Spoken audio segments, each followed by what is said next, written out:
Hello and welcome to the Sweetest Little Life. I am so glad you're here. I am your host, Courtney Hanson. With each week, we will have exciting new guests to grow spiritually, develop personally, and learn how to step into our purpose authentically. Sit back, relax, and enjoy the next 30 minutes of connection with the mind, body, and spirit. Sarah, welcome to the Sweetest Little Life. I am so excited to have this conversation today and have you on the show. How are you? I'm so good, and I so appreciate you having me on. Yeah, it's going to be a good conversation.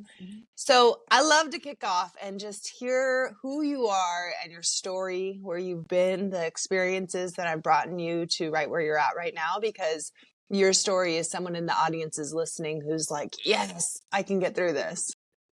Yeah, I tell people a lot that I feel like I've lived 5 lifetimes in the last 5 years because things are just so drastically different than what my life looked like in 2020. Mm-hmm. But in 2020, I just graduated nurse practitioner school, and it was in the height of COVID. I mean, the grocery store was the only thing open, gas stations, but everything else was still closed down.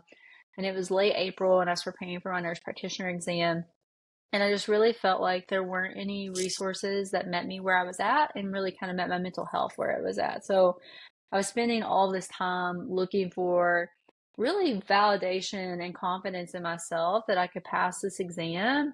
And I just was not finding it, like to the point that one of the reviews I did literally said, like, test anxiety doesn't exist. If you fail, it's on you. And it felt like a personal attack to me because, like, I have so much anxiety right now. It's really hard to feel like you're the only person going through something. And obviously, this exam is kind of monumental in the sense of I just spent all these years in school and all this money to get this really fancy, nice degree, but that degree doesn't matter if I don't pass this exam. So it's very high stakes, very heavy. And when I finally got the opportunity to take the exam because it was rescheduled 5 times because of COVID. Oh my gosh. Yeah, I literally, like, I would show up to a testing center and it would be closed, and I wouldn't even have advance notice. There's so much anticipation, just endless anticipation about this exam. But it was a 175 question exam. I finished it in less than an hour, and I was like, I cannot believe I just spent 3 months like sweating and stressing over this exam. When, like, I tell people all the time, if you can graduate nurse practitioner school, you can pass the exam. You just have to believe that you can pass the exam. That's a totally different thing. So as a result of that, and because it was COVID and I had way more time than I'd ever had in my life, I had this idea. I mean, it was probably in the 20 minutes after the exam ended of like, why don't I just like try to create my own review course? Like create the thing that I was looking for, but I couldn't find. And like I had little tidbits of like what I really liked in courses and what I really didn't. And so I created a course for me as an anxious human. And I just put it out to my classmates to see what they would like, what kind of feedback would they give. And people immediately had success with it and they were so excited about it. And so I ended up giving it away to the first 100 people in my Facebook group for free who just invite a friend in. And then the first day I went to sell that course, I was selling it for $25 and I made $1,000 in a day. And Wow. I was like, oh my goodness, what just happened to me? Because working as a nurse, especially as a nurse in Kentucky, where nurses are not paid as well, $1,000 in a day is a lot of money. And Right. so, yeah, it broke my brain in all the best ways. And in that year following, we hit our first $1 million in 7 months. My life completely upended. I became an entrepreneur and a business owner. I never even went to work as a nurse practitioner. When it came time for me to start my nurse practitioner job in the fall, I was like, this business thing is kind of working out. And so I think I'm just going to explore that because this job will always be here. Some iteration of this job will always be 100%. back to, yes.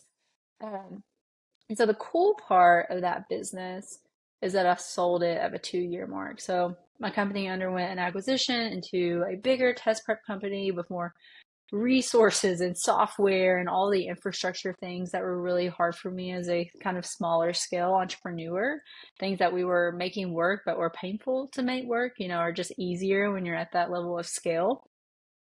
And that was a really pivotal point in my story because I often tell people I rode the highest high of my life selling that business. And I'm like, we've got our nest egg now, like we're secure, we're good. And then a month later, because I was pregnant at the time, at 36 weeks pregnant, I found out my daughter was going to have 4 different heart defects. And so it just completely upended all of that joy. I mean, it's not her fault by any means, but just a whole perspective on life and the world and all the things changed in that moment to find out like your newborn baby is going to have her first heart surgery in the first week of life. She's going to have another one by the time she's a year old, and she's going to have at least 4 more after that. And so that's just really, that is a lot to sit with and a lot to work through, especially when you're about to have a baby in 3 weeks' time. So, um, that being said, I thought it could be interesting for us to really talk about that part of my journey. The entrepreneurial stuff is really fun and exciting, and I can definitely like highlight those pieces. But my journey alongside my daughter as we have navigated congenital heart disease, especially because February is National Heart Month, and there's going to be this really nice, beautiful light shined on congenital heart disease. So I would love to contribute to that. But what I have found in the last couple of years since exiting my company and kind of really moving into advocacy work instead is that heart defects are the most common birth defect, but one of the least funded. So 1 in 100 babies will have a heart defect, but they're one of the least funded. And so like, how can we bridge that gap? And I feel like the mission of the rest of my life is bridging that gap. That's some big work. Yeah, it's a lot, but I'm excited. I think we could see a lot of change in my lifetime. Yeah. Being pregnant, I just like hormones got me Yes. crying. All the feels. Yeah. I just, the fear alone of a mother, and I'm sure I speak for all mothers, right? Like when my mother cries, we all cry. But just of not the unknown of that and the lack of information around it, because I know that like, unless it's something that you're going through, and correct me if I'm wrong, but unless it's something that you're going through or have been through, there's not a lot of education around that is something that's there. And like you're talking about with the funding, what does bridging the gap look like? I think our problem right now is just the awareness alone. Because I became a nurse practitioner. I mean, when I turned 25 and got my nurse practitioner degree, it was my 3rd college degree. And I had no idea that 1 in 100 babies are born with a heart defect. So even being an advanced practice provider, like I didn't have that level of awareness. So if I'm in the healthcare realm and I do, how can I expect other people to? So I think spreading the word is what's going to facilitate more funding and ultimately more research. And that's part of why I love to share Meadow's story, because it takes something that can feel really abstract, but then if you think about this one human and what she's lived through and what we've lived through, and you kind of can, I don't want to say pin it to a person, but you have something personal that you can think about in relation to this bigger cause, it makes it easier to buy into that, you know? How old is your daughter now? She is 2.5. Oh, little peanut. And then how many surgeries has she had? She's had 2 heart surgeries and 4 other surgeries so far. Wow, that's wild. And how's she doing? This is my favorite thing to tell people. She is the healthiest she's ever been. She is so bright and so beautiful and just honestly so much fun. People always like, I hate the toddler years, or I hate I mean, it might be the experiences we've lived through. I love every moment of it. I just am so excited at her joy. Her joy brings me so much joy. Yeah. Oh, I feel that so deeply. I know they say terrible twos. It's not that. It doesn't even hit till like they're 3, 4, right? Yeah. So what is this nomination that you're up for? So the American Heart Association does this really cool campaign every year called Women of Impact. And it starts on National Wear Red Days, Wear Red for Women. And what they do is they find people across the country that are doing advocacy work like this or have been impacted by heart disease personally, whether that be a family member themselves. Like the woman who won last year, actually, she had a heart transplant herself after having an unexpected stroke in her 20s, all these things. But the goal is that on Wear Red Day, February 7th, that's when the campaign starts. And for the 9 weeks after that day, it's all about raising awareness about all types of heart disease. So not just congenital heart disease, but obviously like that's my platform, but also raising funding for the American Heart Association because they are doing such pivotal work in the sphere, especially in relation to congenital heart disease. And so any way that I can better support that, I'm very excited about. And I have a really big, lofty goal of what I would hope to raise in those 9 weeks. So if What is anyone it? with, it's hard to put out there publicly, but Let's I'm put like, it in existence. Come yeah, on. I'm a dream big kind of human. I would love to fundraise $250,000 over the next 9 weeks. And I think I That's can do it. doable. I think I Oh, can do it. you can do it. That's very doable. And we'll share it across ever. And to those who are listening right now, please share. We'll put some stuff in the show notes to make sure that it gets out the way Yeah. it needs to. Well, honestly, I tell people this all the time because I think this sticks with them. That if Meadow, my daughter, had been born just 40 years ago, I had a nurse tell me this. I can't believe she said this, but she said we would just put her in your arms until she died. And Wow. so to think how much medicine has changed even in the last 40 years is really powerful. But that Mm-hmm. gives me so much hope of what the next 40 years look like if we can shine more light on this issue because it is such a big issue. You know, for example, congenital heart disease is 60 times more prevalent than pediatric cancer, but only gets a fifth of the funding. And that is not, it's not a shaft at all on pediatric cancer. And there's obviously a cause that also needs its own fund and research. Right. But that's really hard to stomach that it gets so low priority. Why do you think that it has been missed or the ball has been dropped in this arena? Because this isn't something that's small. Definitely not something small. I think part of the problem is it's new. It's just Okay. really been that last 40, 50-year time span that we've been figuring out how can these children live into adulthood. Because if it's just in 2009, and I'll stop throwing out statistics after this point, but in I like stats. 2009 was the first time ever there were more adults living with congenital heart disease than children. So this is kind of a newer thing that we're able to fix. So that is part of the problem. And the other thing is just from like a healthcare business lens, because whether we like it or not, healthcare is a business. It is not a big pharma concern because medications can't fix congenital heart disease, but they can fix cancer. So there's different vested interests there too. So it's money. It's money. Unfortunate. That's where I feel that our system is so broken within healthcare because I think there's so much beauty in Eastern medicine. I think there's so much beauty in Western medicine. And I think because like if I get hit by a car, I'm real grateful for Western medicine, right? For sure. But if I have something going on that I can heal naturally, I'm going to go that way. And so I think that there's this beautiful blend of marrying the two, and they've been so separated, like mental health and physical health has been so separated. It like puts this block here. It's actually what drew me to somatic therapy originally because I was like so disconnected from my body and never got permission to be inside of it to deal with the things, right? Because we're one person. But it breaks my heart that the funding goes to because it's a corporation. So the funding goes to where there's money, and like with big pharma and with, you get on one pill and then you go on another pill and then another pill. And then, our bodies aren't meant for that. And so there's like some sort of break that needs to happen. And I feel like deep in my heart that we're so close to it. Like we're way closer than what people think because so many people their eyes are wide open to their own experiences, and like people like you who are like change makers and like really doing the work and the legwork for everyone else to help and support, right?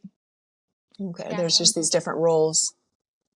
Me and my husband, when we sold the business, we immediately set money aside to donate, but we didn't know what we were going to donate to. And obviously, we did not know what was coming in our future.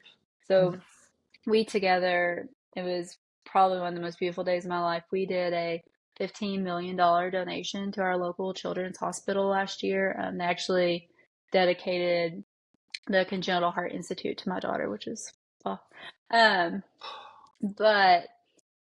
$15 million sounds like a lot. And I know it is a lot, and I can like fully appreciate that, but it's still at the end of the day like a drop in the bucket of like all the things that we want to do and all the Mhm. change that we want to make. Because last year too, at the federal level, there's this thing called the Congenital Hearts Future Act, which is beautiful that we're thinking about it as a nation and how we can impact, there's lots of big discussions to be had of like, okay, now these children are living to adulthood, but do they have specialized doctors to care for them? Mm. Because there's only 500 cardiologists that are specialized in adult congenital patients. And so we have a gap to bridge Like there nationwide? nationwide. Yeah. Imagine trying to get an Wow. appointment with one of those providers. I did not And realize that. yeah, and when 1 in 100 babies have this issue, so 1 in 100 people are searching for Yeah, this care, and there's only 500 of them. that's crazy. You think 50 state? Oh my gosh. Ooh. But that being Ooh. said, the Congenital Hearts Future Act authorizes $8.25 million a year to put towards this cause. And once again, that number sounds big, but it's a drop in the bucket of the bigger issue. Absolutely. It's a start, but it's not what we could do or what I hope to do. Now, are you still in Kentucky or where are you now? Mhm. Yep, I'm based in Louisville. Okay. And Yeah. so I would assume that, bigger cities would have more resources than smaller cities. Mhm. Is there something that you're doing in your local town? Because you're not doing the nurse practitioner right now, right? Oh, no. Yeah. I am all about advocacy work right now, and I do that in a multitude of different ways. So I'm on the board of a couple of different nonprofits that are more nationwide, such as Conquering CHD. But I also am the co-chair of a local nonprofit called Brave Hearts, which Okay. is all this like not just support in the sense of like supporting you along your journey, but like emotional support and looking at you as a whole person and creating events and community around all these people that live close to Louisville or even in Kentucky that are either a heart parent or a heart warrior themselves. And Hmm. how can we just better interconnect all of those humans so you don't feel so isolated and alone? Because it's so easy to feel that way. Yeah. Um, and so that's been really fun for me as well to explore because definitely a newer thing. After the acquisition, I stayed within the previous company for a couple of years, just like settling things out, making sure like they were ready to run this thing without me for good. So it's just now in the last couple of weeks is how recent this is. I've had like really the space and capacity to figure out what does all of my advocacy work look like and what do I want that to look like in the future too. Wow. So this is a whole new pivot in your life Oh, that's it's a whole new happening. shift. I'm in a whole new Man, season now. but it's happening so organically. It's like you did the It's courses and perfect. you like so with the entrepreneurial because I think how do I want to word this? I think Mm, that so often we have this plan of where we're going, right? And we're like, yeah, uh-huh. I'm going here. This is what I'm working for. And then all of a sudden you get to that end point and you're like, nope, I'm going here. Hmm. And then you finish this and now you are back to a completely different direction. For those in the audience right now that are really feeling like they got to that point and that fear that just comes over. I know you know what it's like. I know what it's like, but those like it's almost like the walls are caving in around you and you're like, Yeah. what am I doing? What am I doing? What am I doing? And it's like right on the other side of success, Mm, right? But like we just kind of freeze a little bit.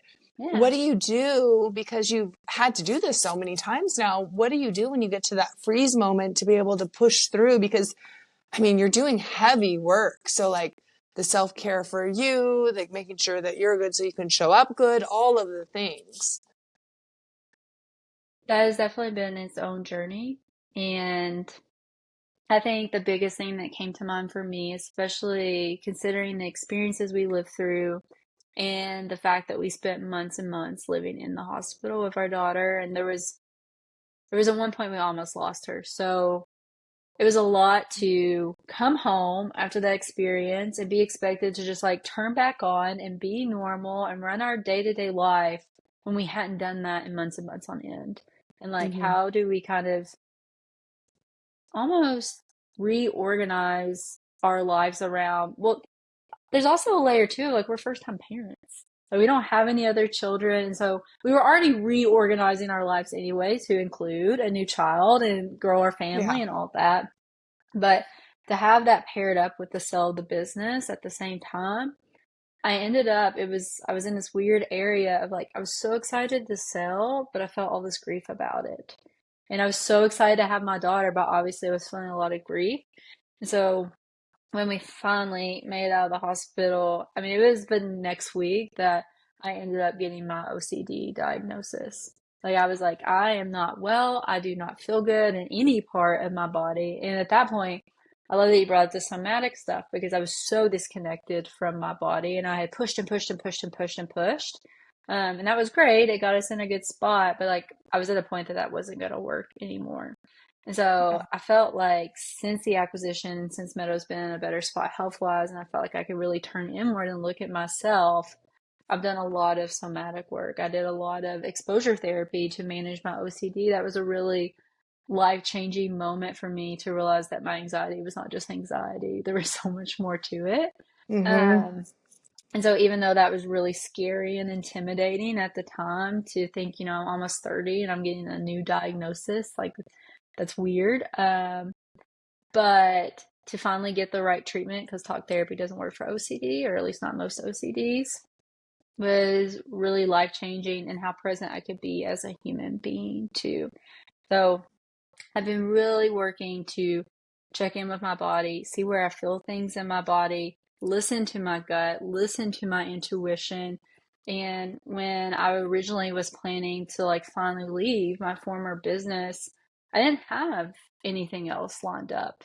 And it was the first time in my life I was like, I'm going to do some advocacy work because I'm already doing that. But like, is that my whole existence? What is my identity? Who am I? Like, and I've been grappling with these things over the last like 5 to 6 months. But what I found in just leaning in and having faith in myself that I would figure it out when I had the space and capacity to do so.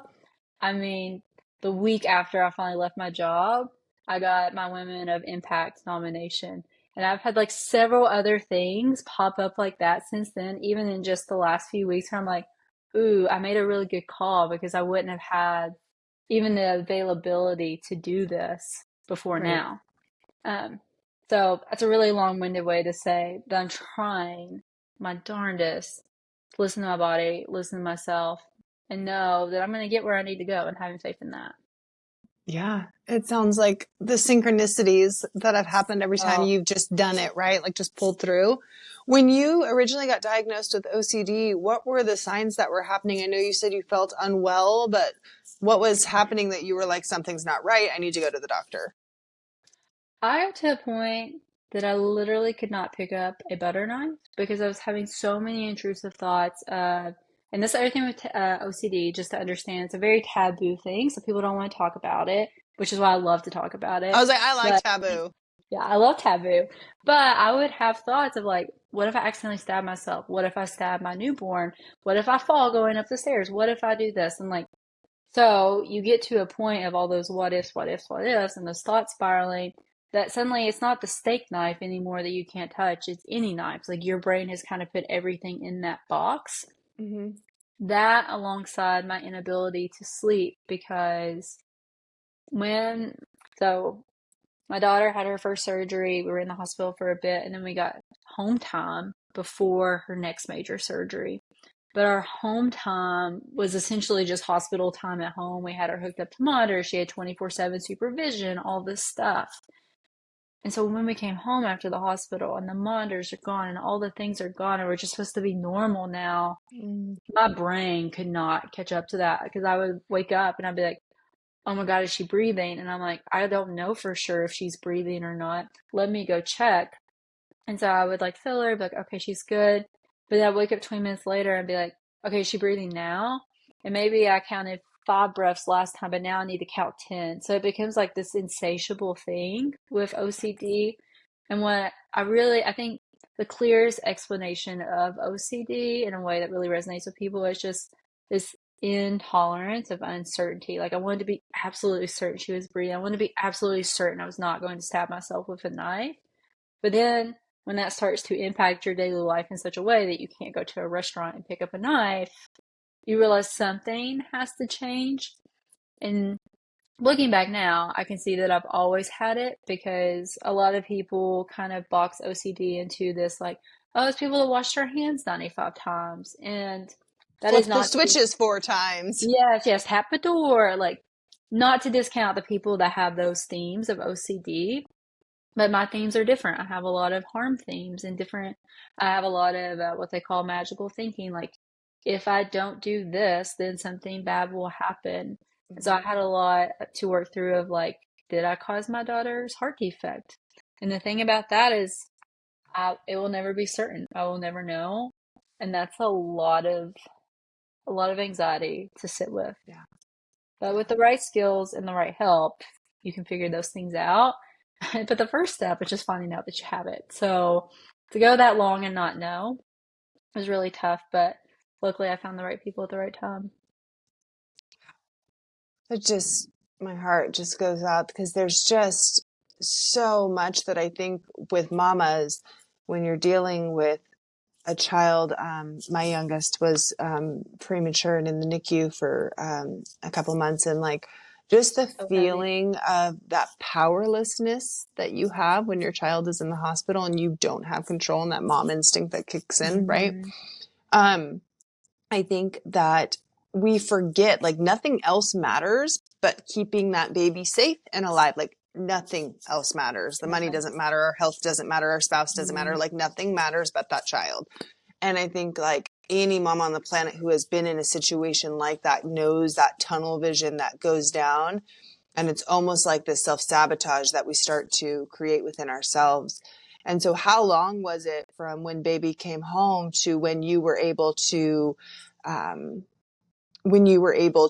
be like, okay, I'm going to get help. I'm not good. And then what did that healing process look for you? Like, how long are you still in it? Like, what does that day to day Yeah. look like?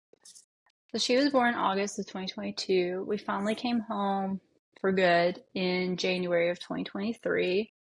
I got my OCD diagnosis within a week of us being home. And then I decided, when I did my symptom scale for OCD, I scored like 37 out of 40 or something asinine. Like, it was crazy. So obviously it was impacting multiple different areas of my life and how I could show up as a mom and a human being and all the things. So I ended up deciding to do an intensive outpatient program where I did 5 to 6 hours of therapy for 6 weeks, almost every day. I had 4 different therapists during that time. Um, but I was like, I know this is going to be a lot, and I know we just got out of the hospital, but like, this is what I need to survive and not end up in the hospital, because I feel like I'm at that point after all the things that we have just lived. And after I got through the intensive program and I really worked out like, what are the themes or flavors of OCD that really get me riled? How can I kind of be proactive about those things? Because sometimes now, even if a theme of OCD isn't bothering me, I might go do an exposure with a butcher knife just to like re-ingrain that I can still do these things. And Yes. so at this point, I've gotten to a really beautiful place where they consider me to be subclinical. So I'll never be fully recovered from OCD, but I'm not demonstrating the symptoms right now, which is Can you cool. ever be? You can't fully be No, cured. Okay, I was like, wait, is this a no, new file? I was like, I didn't know no, no, this. no, no. I always tell people I'm recovering from Okay. OCD. I'm Okay. recovering for life. And there will be seasons where it comes back into play. And like, I just know that that is part of my path and that's okay. And like, I've been able to accept that for myself. And I've already, since I've done my intensive program, had a couple of dips where I'm like, oh, I need to do some more exposures. I need some more therapy. And so today I'm kind of on a maintenance plan. Me and my OCD therapist check in once a month and be like, you good? I'm like, yeah, I think I'm good, but like, let's talk about it and see if I'm good. But Yeah. we can always pivot that as necessary too. Oh, it's just, I'm just like in awe of your story, like just the full circle and the journey that you've been on. And that just like, I get so inspired hearing just people's pain and then using it for purpose in such a profound way, because we get that choice to live or to exist, right? Like we can just Yeah. exist with situations that are handed to us, or we can choose to really live and like make change. And like you're just doing that in such a beautiful way. It's powerful. So my hat is just Thank you. off to you. I always say So I want to change the world. That's all I want to do. Whether it be the mental health world and nurse practitioners, whether it be CHD world, like it's in me. I want to change the world. Yeah. And you are in a big way. For those in the audience that are listening that are like, I need to talk to this girl yesterday because I'm going through the same thing. Where's the hub spot that we can find you, connect with you, reach out to you? And do you respond to DMs personally? Like if a mama wants to reach out and okay, good. Yes. I love human to human connection. That was actually the first thing I was going to say. I built my whole first business on actually talking to real human beings and kind of co-creating alongside them. And so that's very much deeply embedded in me. I think the easiest avenues to find me, if you want to check out like my heart journey, Meadows Heart Journey, my website is great for that. I have a whole Heart Mom page and different ways that from the outside you could get involved, even if it's just awareness items like we kind of talked about in the beginning. And that's sarahmichelleboes.com, Boes being spelled Boes. And then on Instagram, I have a decent following where I kind of just post like not only nurse practitioner stuff, but really kind of our day-to-day life now and the advocacy work I'm doing. It's becoming a blended platform very quickly on Instagram. So cool. And then I actually, just because I'm in such a professional space, being in this nurse practitioner realm, the federal realm of doing advocacy, all those things, I actually just booted up a LinkedIn. And my first post went a little bit viral. So I'm leaning into LinkedIn right now, even though that feels a little archaic. I haven't gotten on there yet. Yeah, you should check it out. Check it out. You never know what may happen. Yeah, I hired someone to help me navigate it because I was like, I don't know this space. I know Instagram, I know Facebook, I've built there, but like LinkedIn is different and that's okay. It's a learning curve. So exploring that at the moment. And then last but not least, my Women of Impact campaign is very quickly approaching. So that is all through the American Heart Association's website. Amazing. And like I said, we'll make sure to put everything in the show notes and links for everyone to connect directly with you. I just thank you so much for being on the show today and for sharing your story. I know it's going to touch a lot of people's lives. I appreciate you having me and letting me share it too. Yeah, we'll be in touch for sure because I need to see you when you win this award. Fingers crossed. You are going to.